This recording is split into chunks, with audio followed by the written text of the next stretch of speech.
अगर मुख्यमंत्री जी एक बार और कहता हूँ कि अगर इंसाफ ना दिला पाओ ना उस बेटी का, तो इन चूड़ियों को पहन लेना और इन चूड़ियों को पहनकर कहीं जाके अपने मुंह को छिपा लेना। मुख्यमंत्री को कहूंगा, उत्तर प्रदेश के मुख्यमंत्री योगी आदित्यनाथ जी, ये चूड़ियां पहन के बैठ जाइए और आपको कहीं से सूट सलवार और साड़ी मिल जाए तो वो सूट सलवार साड़ी पहन के हाथों में ये चूड़ियां पहनकर घर के अंदर छुप कर बैठ जाइए कोने में, क्योंकि आप जैसा मुख्यमंत्री जो देश की हिफाजत नहीं कर सकता वो मुख्यमंत्री कहलाने के लायक नहीं है, योगी नहीं हो सकता। क्योंकि राम को मानने वाले लोग लंका तक कूचकर रावण का विनाश कर देते हैं, और ऐसे राम मंदिर को बनाने से क्या फायदा जिस देश की सीता सुरक्षित और महफूज ना हो। अरे नामर्दो, नपुंसकों की औलादो, अरे कम से कम एक बार इतना तो सोच लेते कि आपके भी घर में कोई बहन या बेटी या माँ होगी, जिस माँ ने आपको जन्मा है, कम से कम एक बार उसके रक्त का, उसके खून का, उस माँ के दूध के कर्ज को तो याद कर लेते। ये योगी के भेष में ढोंगी है, ये राम की आड़ में कंस का खेल चला रहा है, ये कृष्ण की आड़ में कंस का भेष धारण किए हुए ये राम का वंशज नहीं हो सकता, ये कंस की औलाद है इस देश के अंदर, ये रावण का भेष है। और आपको बता योगी जी के पास तो बहुत सारा काम है, वो देश की बेटियों को देखें, उत्तर प्रदेश की बेटियों को देखें या गायों को देखें, क्योंकि ये भी तो एक काम है। अगर मेरा बस चले तो इस उत्तर प्रदेश के ढोंगी मुख्यमंत्री अजय सिंह बिष्ट को इस गाय के खूंटे से बांधकर पूरे हाथरस से लेकर पूरे लखनऊ तक खदेड़ने का दम रखता हूँ, इतना दम है। ये गाय अगर रातों रात उस बहन बेटी के शव की बजाय गाय को जलाया होता ना, तो आज पूरे उत्तर प्रदेश में हंगामा मच गया होता। आज आप देखिए, रातों रात उस बेटी के शव को जला दिया जाता है, और देश का दुर्भाग्य है ये कि देश के अंदर तलाक एक साल में भले ही 12 होते हैं, लेकिन बलात्कार हर 12 मिनट पे, हर 10 मिनट पे एक होता है। लेकिन हमारे देश का दुर्भाग्य है कि हमारे देश के मुल्क के लोगों को 3 तलाक के ऊपर कानून चाहिए, लेकिन रेप और बलात्कार के ऊपर कोई कानून नहीं चाहिए। शिखर धवन की उंगली में चोट आ जाने पर यह देश का प्रधानमंत्री उसे संवेदना व्यक्त करता है, और देश की फूल जैसी बच्ची के बलात्कार को लेकर इससे एक ट्वीट नहीं किया जाता है। कुवैत का शासक मर जाने पर यही प्रधानमंत्री नरेंद्र मोदी उसको ट्वीट करके संवेदना व्यक्त करता है। बहन बेटी के साथ बलात्कार हो जाने पर इसके हलक में ना जाने कौन सा फेविकॉल अटक जाता है कि इसकी हलक से आवाज नहीं निकलती। ये योगी के भेष में ढोंगी है, ये राम की आड़ में कंस का खेल चला रहा है, ये कृष्ण की आड़ में कंस का भेष धारण किए हुए ये राम का वंशज नहीं हो सकता, ये कंस की औलाद है इस देश के अंदर, ये रावण का भेष है। और आपको बता दूं कि रावण तो वो था जिसने पराई स्त्री को हाथ नहीं लगाया था, लेकिन ये कंस का अवतार है। अरे बहन बेटी की हिफाजत के खातिर तो राजा महाराजाओं के समय में भी 7 समुंदर लांग दिए जाते थे, और इन जैसे पापियों का, दुष्टों का विनाश कर दिया जाता था। और आज 21वीं सदी के अंदर भी इस जैसा मुख्यमंत्री इस देश के नाम पे धब्बा है। अगर मुख्यमंत्री जी एक बार और कहता हूं कि अगर इंसाफ ना दिला पाओ ना उस बेटी का, तो इन चूड़ियों को पहन लेना और इन चूड़ियों को पहनकर कहीं जाके अपने मुंह को छिपा लेना, यही आपके लिए सबसे बेहतर और सबसे अच्छा उपाय होगा देश की जनता से बचने का। क्योंकि अब जनता से छिपने का और उनसे मुंह छिपाने का आपके लिए कोई रास्ता नहीं बचा। फिर से बेटी बर्बाद ना होती कोई बात, उन्हें कोई ऐसी याद होती कोई, वो समझते फिर से औलादों के दर्द, वो समझते फिर से औलादों के दर्द को, काश उनके भी घर कोई औलाद होती।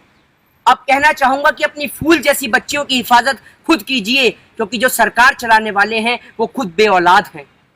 आज शायद मैं अपनी भाषा का, अपनी मर्यादा का थोड़ा सा पालन ना कर पाऊं, आज शायद भाषा की वाणी को भी मैं क्रॉस कर जाऊं, तो उसका कारण यह है कि देश के अंदर इतनी बड़ी घटना घट गई है। अरे नामर्दो, हिजड़ो, नपुंसकों की औलादो, कम से कम अब तो थोड़ी सी शर्म कर लो। और सबसे बड़ा नापुंसक वो नहीं होता जो एक बच्चे को जन्म ना दे सके, सबसे बड़ा नापुंसक आज देश के अंदर वो है जो इतनी बड़ी घटना हो जाने के बाद भी इसके अंदर जाति और धर्म को ढूंढ रहा है, अभी भी इसके अंदर हिंदू और मुस्लिम के एंगल को तराश रहा है। अरे नामर्दो, नपुंसकों की औलादो, अरे कम से कम एक बार इतना तो सोच लेते कि आपके भी घर में कोई बहन या बेटी या माँ होगी, जिस माँ ने आपको जन्मा है, कम से कम एक बार उसके रक्त का, उसके खून का, उस माँ के दूध के कर्ज को तो याद कर लेते, जो आपने दूसरी बहन के साथ में, बेटी के साथ में इतना बड़ा कांड, इतना बड़ा जुर्म कर दिया। अरे वो बेटी तड़प रही थी, रो रही थी, उसकी आंखों से वो चीख निकल रही थी, उसकी जीभ तक आपने काट दी, जीभ उसकी कटी और गूंगी पूरी देश की सरकार हो गई, बहरा देश का मुख्यमंत्री हो गया। नहीं मान सकता कि ये जो मुख्यमंत्री उत्तर प्रदेश में बैठा है ये योगी है।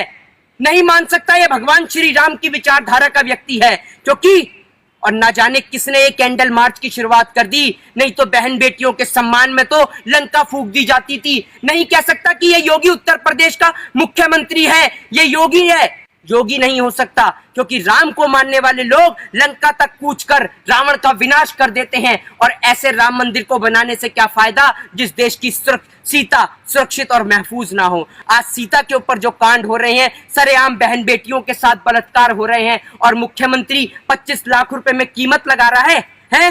रातों रात एक टीम का गठन किया जाता है, जिसको नाम दिया जाता है STI। टीम बनाई जाती है कि जो 7 दिन में रिपोर्ट देगी। अरे एक बात बताइए, सोच के देखिए, जिस पुलिस वाले ने उस परिवार को देखने नहीं दिया, अंतिम क्षण में उस बेटी का चेहरा नहीं देखने दिया, वो पुलिस वाले तहकीकात करेंगे? एक बात बताइए, एक देश का राष्ट्रपति मर जाता है या एक देश का शासक बन जाता है तो देश का प्रधानमंत्री तुरंत ट्वीट डालता है उस बेटी को लेकर, उस बेटी की संवेदना को लेकर। प्रधानमंत्री नरेंद्र मोदी ने एक न ट्वीट डाला है, न एक बार प्रधानमंत्री देश की जनता के बीच आके बोले। देश का मुख्यमंत्री नहीं बोला, उत्तर प्रदेश का मुख्यमंत्री, ये योगी, कि मेरे को संवेदना है उस बेटी के लिए, मुझे दर्द है। कहां से बोलेगा? क्योंकि इनके घर में, खुद के घर में इनके बेटियां नहीं है, ये खुद बेऔलाद हैं। सरकार चलाने वाले ये बेऔलाद हैं। और आज मुख्यमंत्री को कहूंगा, उत्तर प्रदेश के मुख्यमंत्री योगी आदित्यनाथ जी, ये चूड़ियां पहन के बैठ जाइए, और आपको कहीं से सूट सलवार और साड़ी मिल जाए तो वो सूट सलवार साड़ी पहन के हाथों में ये चूड़ियां पहनकर घर के अंदर छुप कर बैठ जाइए कोने में। क्योंकि आप जैसा मुख्यमंत्री जो देश की हिफाजत नहीं कर सकता, वो मुख्यमंत्री कहलाने के लायक नहीं है। और आप जैसे लोग कभी श्री राम के वंशज नहीं हो सकते, क्योंकि श्री राम वो थे जिन्होंने प्रजा के खातिर अपनी गर्भवती पत्नी को त्याग दिया था। आप तो इतने निकम्मे नाकारा हो कि 25 लाख रुपए कीमत लगा रहे हो उस बेटी के दर्द की। आप जैसे लोग धब्बा हो, आप जैसे लोगों पे थूकता हूं मैं। और अर्नब गोस्वामी जैसे दलाल लोगों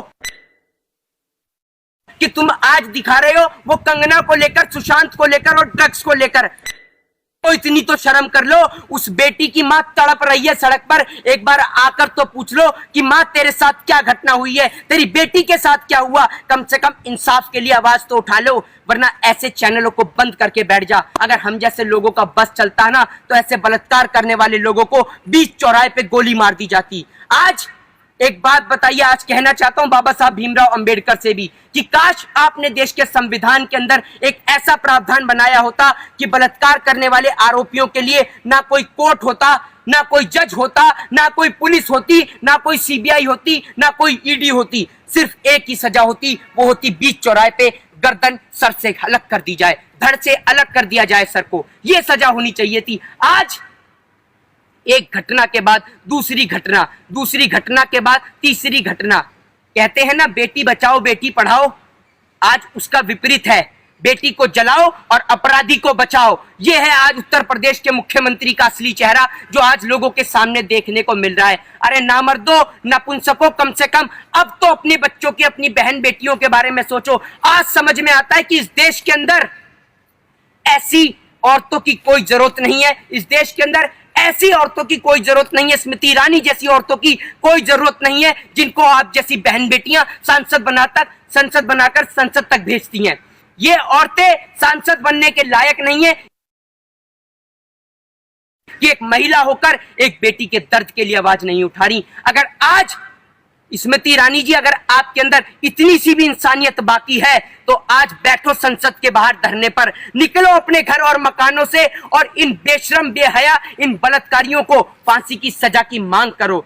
पुलिस वाला सीधे मुंह बात नहीं करता।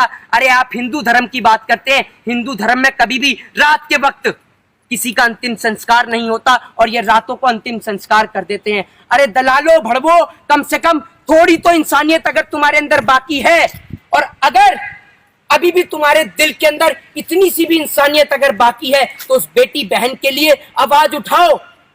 क्या उत्तर प्रदेश का यही मुख्यमंत्री योगी आदित्यनाथ जब भी यही कहता, अगर ये बलात्कार किसी नेता की बेटी के साथ होता तो क्या मुख्यमंत्री ये कहता कि मैं 25 लाख दूंगा? अरे 25 लाख देश की जनता आपको देगी। आप उन बलात्कारियों को फांसी देके दिखाओ अगर माँ का दूध पिया है तो।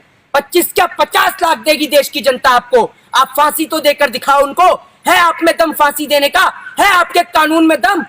अगर आपके कानून में इतना दम होता ना, आपके अंदर फांसी देने का इतना दम होता, तो आज आपका कुलदीप सिंह सेंगर, चिन्मयानंद, नित्यानंद जैसे बलात्कारी आज जेल के अंदर बैठ के जेल की रोटियां नहीं खा रहे होते, बल्कि फांसी के तख्ते पे झूल गए होते।